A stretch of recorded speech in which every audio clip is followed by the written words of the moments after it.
جو شخص توبہ کر لے کتنے بڑے بڑے گناہ ہوں اس کی زندگی میں، جب توبہ کر لی اب آپ اس کے ماضی کی وجہ سے اسے مجرم بولو بھائی نہیں کہہ سکتے.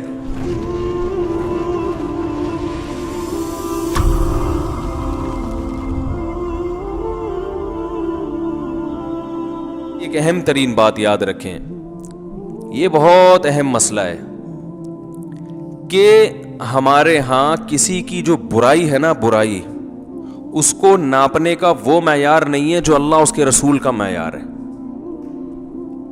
ہمارے ہاں جرم کو ہر انسان اخپل طریقے سے ناپتا ہے، سمجھ رہے ہیں، اس کی قیمت لگاتا ہے کہ یہ اتنا بڑا جرم ہے کہ یہ کہاں جائے گا، جہنم میں. دیکھیں کسی بھی ہر ملک میں سگنل توڑنے کا جرمانہ الگ ہے، ایسا ہی ہے نا.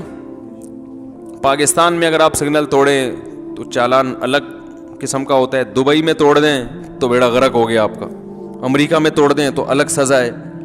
ہر ملک میں بندہ مارنے کی الگ سزا ہے، ہر ملک میں بندہ مارنے کی الگ سزا ہے، رشوت کی الگ، ہر ملک کی الگ تو ہر کنٹری نے، ان کی اسمبلی نے یا ان کے جو قانون دان لوگ ہیں انہوں نے اپنے لحاظ سے جو ہے نا جرم کو ڈیفائن کیا ہوا ہے کہ بھئی یہ والا جرم جو ہے یہ اتنا بھاری ہے اور اس کی سزا اتنی ہوگی. تو ان کے جو بھی ماہرین ہیں وہ بیٹھتے ہیں، بھئی سگنل توڑا تو اس کا مطلب یہ لوگوں کی جان سے کھیل رہے ہیں، لوگوں کی جان سے کھیلنے کا مطلب بندہ بھی جا سکتا تھا، بندہ بھی جا سکتا ہے، اس کا مطلب یہ چھوٹا موٹا جرم نہیں ہے، لہٰذا اس پہ اتنا بھاری بھرکم جرمانہ ڈال دیتے ہیں کہ وہ آدمی کہتا ہے دوبارہ نہیں توڑوں گا کبھی.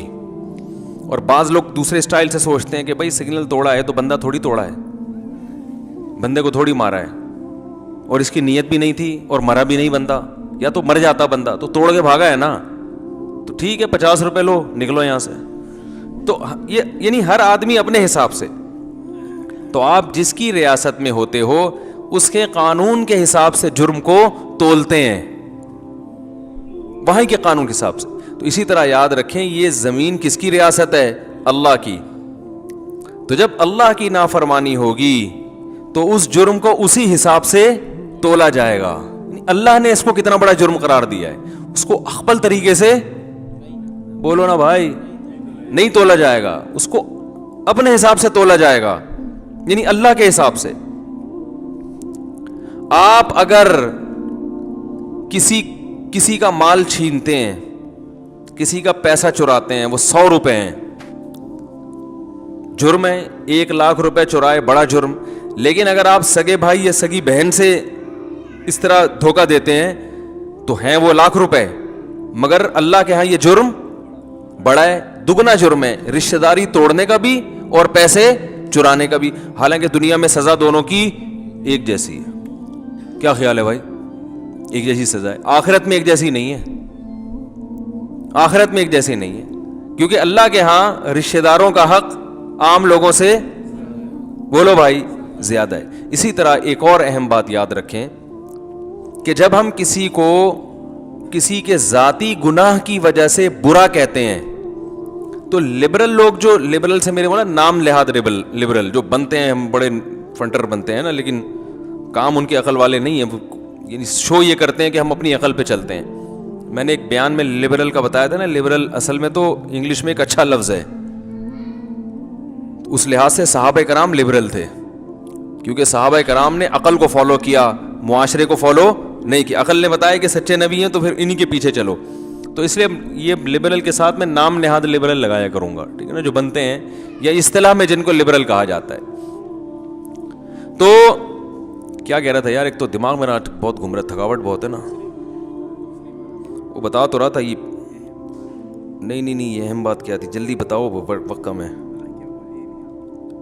یار. عجیب اتنی اہم ٹیکنیکل قسم کی بات آئی تھی دماغ میں. جی آپ بتا رہے ہیں؟ جی بتا نہیں رہے کیا اتنی اہم بات آئی تھی؟ دیکھو کدھر سے کدھر نکل گئی. بات کر کے آ رہا تھا ہاں، اپنے حساب سے ہر آدمی جو ہے نا اپنے حساب سے طے کرتا ہے کہ اس جرم کی نوعیت کتنی ہے. ہاں اب میں یہ عرض کر رہا تھا کہ کچھ جرائم ایسے ہیں کہ جو بے دین لوگ ہیں، جو لبرل لوگ ہیں، وہ اس کو جرم کہتے ہیں اپنے حساب سے. مثال کے طور پر معاشرے میں کوئی بے حیائی کرے، کوئی زنا کرے، کوئی بدکاری کرے، تو لبرل لوگوں کے ہاں یہ جرم اس وقت ہے کہ جب کلچر اسے قبول نہ کرتا ہو. اگر کلچر اس کی اجازت دیتا ہے تو پھر بے حیائی کیا خیال ہے بھائی؟ نہیں ہے. مثال کے طور پر امریکہ میں اگر کوئی بوائے فرینڈ رکھتا ہے, کوئی گرل فرینڈ بوائے فرینڈ رکھتی ہے, کوئی جرم نہیں ہے کیونکہ سوسائٹی اس کی اجازت دیتی ہے. ہمارے کنٹری میں اگر کوئی اس طرح سے رکھے گی تو لوگ اس کو برا کہیں گے. جو لبرل لوگ ہیں وہ کیوں برا کہیں گے کہ بھائی ہماری سوسائٹی اس کو قبول نہیں کرتی, یہ غلط حرکت ہے. یہی ہوگا نا, اس سے آگے نہیں ہوگا.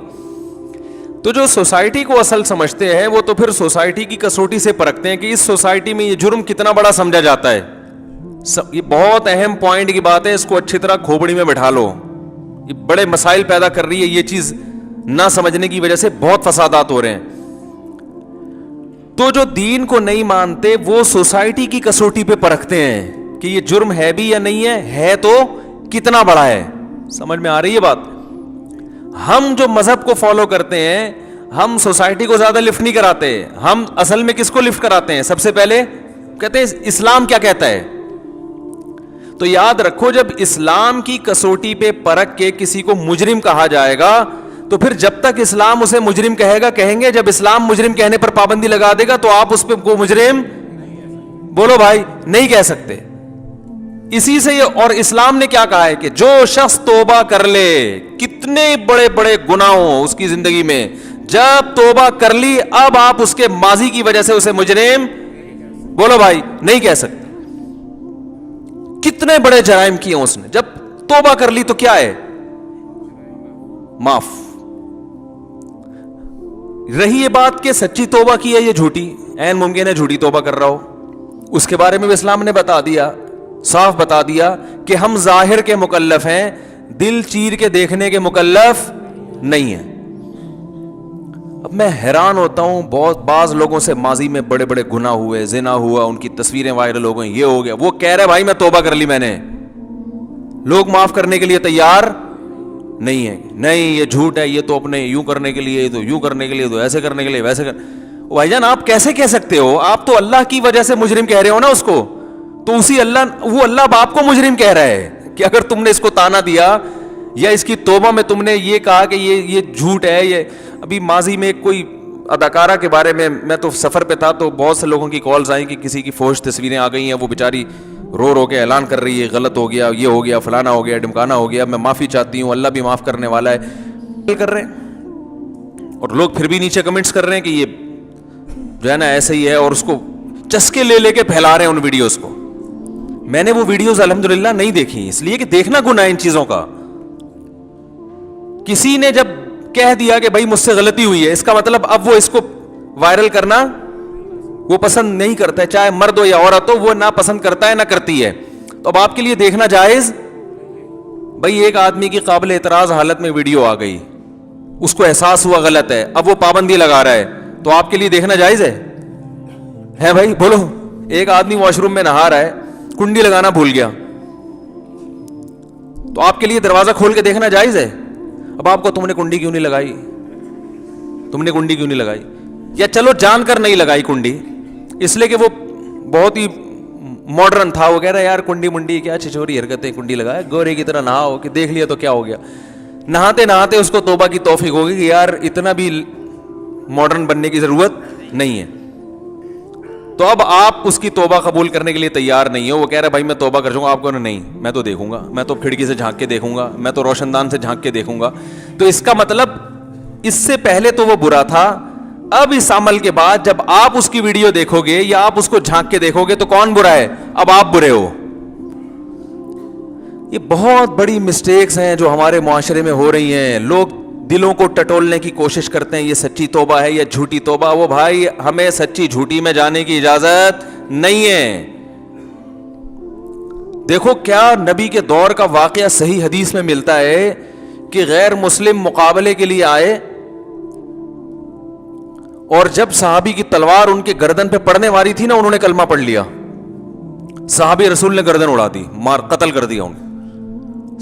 بعد میں جب صحابہ نے بتایا رسول اللہ صلی اللہ علیہ وسلم کو کہ انہوں نے ان کو قتل کیا حالانکہ یہ کلمہ پڑھ چکے تھے, تو آپ صلی اللہ علیہ وسلم نے ان صحابی سے پوچھا تو انہوں نے فرمایا یا رسول اللہ انہوں نے تو موت کے ڈر سے کلمہ پڑھا تھا.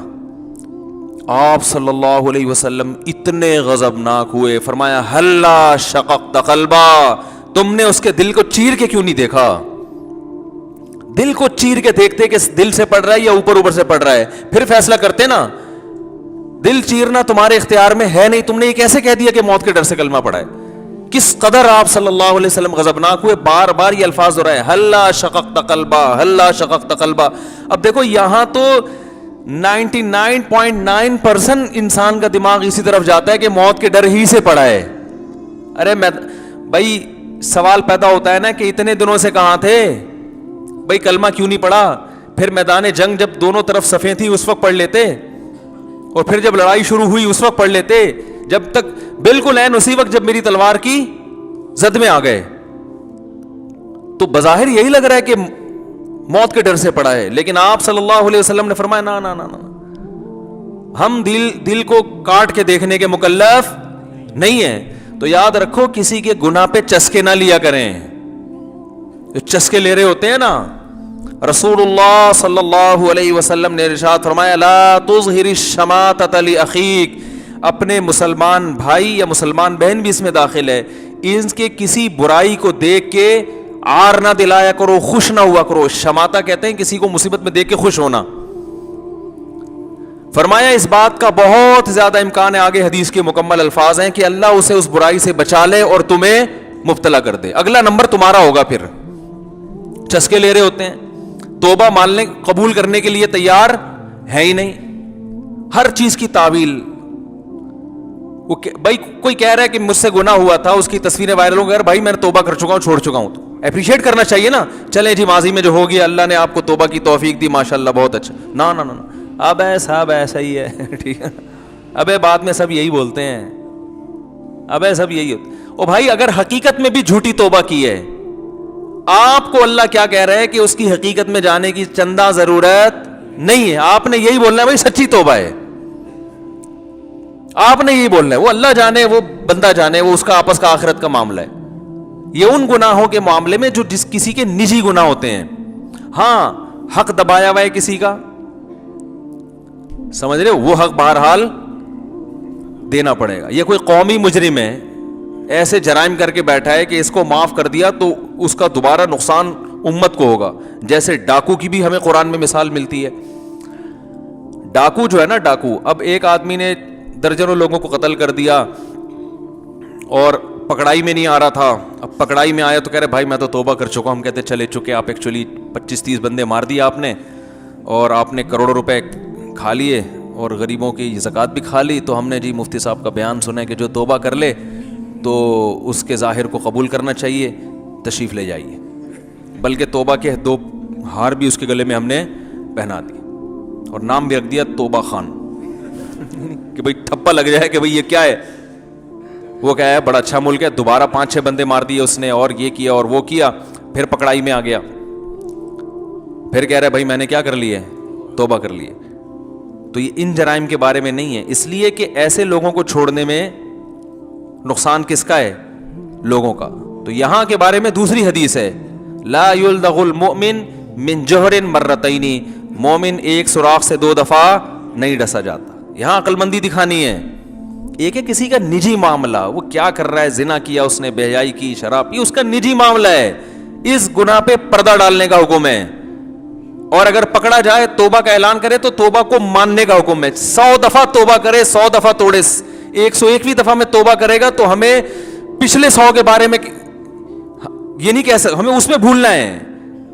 100 دفعہ پکڑا گیا، 101ویں دفعہ میں توبہ کر رہا ہے تو ہمیں یہ حکم ہے کہ ہم 101ویں دفعہ بھی کہیں سچی توبہ کر رہا ہے. سمجھ میں آ رہی ہے بات کہ نہیں آ رہی؟ لیکن جو ایسے جرائم ہوتے ہیں جس سے معاف کرنے میں لوگوں کا نقصان ہے، تو اس میں شریعت میں یہ پھر نہیں ہے. اس میں یہ کہ ایک سوراخ سے 2 دفعہ نہیں ڈسے جاتے. وہاں دوسری حدیث ہے، میں اکثر سناتا رہتا ہوں. ایک جاسوس پکڑا گیا غیر مسلموں میں، نبی صلی اللہ علیہ وسلم نے حکم دیا اس کو قتل کر دو. اس نے کہا یا رسول اللہ میری بیٹی آئیں. آپ صلی اللہ علیہ وسلم نے ترس کھا کے اس کو چھوڑ دیا. دوبارہ پکڑا گیا، حالانکہ اس کو چاہیے تھا اب جاسوسی نہ کرتا، جاسوس تو لوگوں کو قتل کروا دیتا ہے. آپ صلی اللہ علیہ وسلم نے دوبارہ جب پکڑا گیا نبی کے سامنے لایا گیا، اس نے پھر کہا میری 6 بیٹیاں تھیں غالباً ان کی.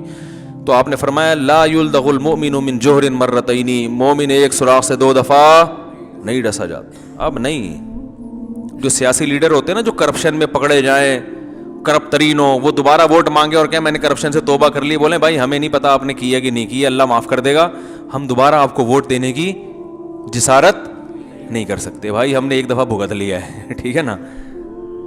یہاں نہیں ہے. تو ہر چیز کا ایک موقع ہوتا ہے نا, میں نے بتایا نا ڈسپلن کس کو کھلانی ہے کس کو نہیں کھلانی, کس کو کریلے کھلانے ہیں کس کو لڈو کھلانے ہیں, کس کا شوگر لیول اوپر لے جانا ہے کس کا نیچے لے کے آنا ہے. اب ایسا نہ ہو شوگر کے مریض کریلے کھانا شروع کر دیں جا کے. یہ ایک مثال دے رہا ہوں, جو بھی کھانا ہے ڈاکٹر سے پوچھ کے کھائیں, ٹھیک ہے.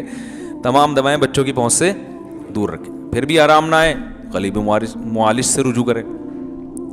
تو اب ڈاکو کے بارے میں مثال دے رہا تھا, دیکھیں کیسی شریعت نے حکم دیا ہے. فرمایا کہ انما جزاء الذین یحاربون اللہ ورسولہ ویسعون فی الارض فسادا ان یقتلوا او یصلبوا او تقطع ایدیہم وارجلہم من خلاف او ینفوا من الارض.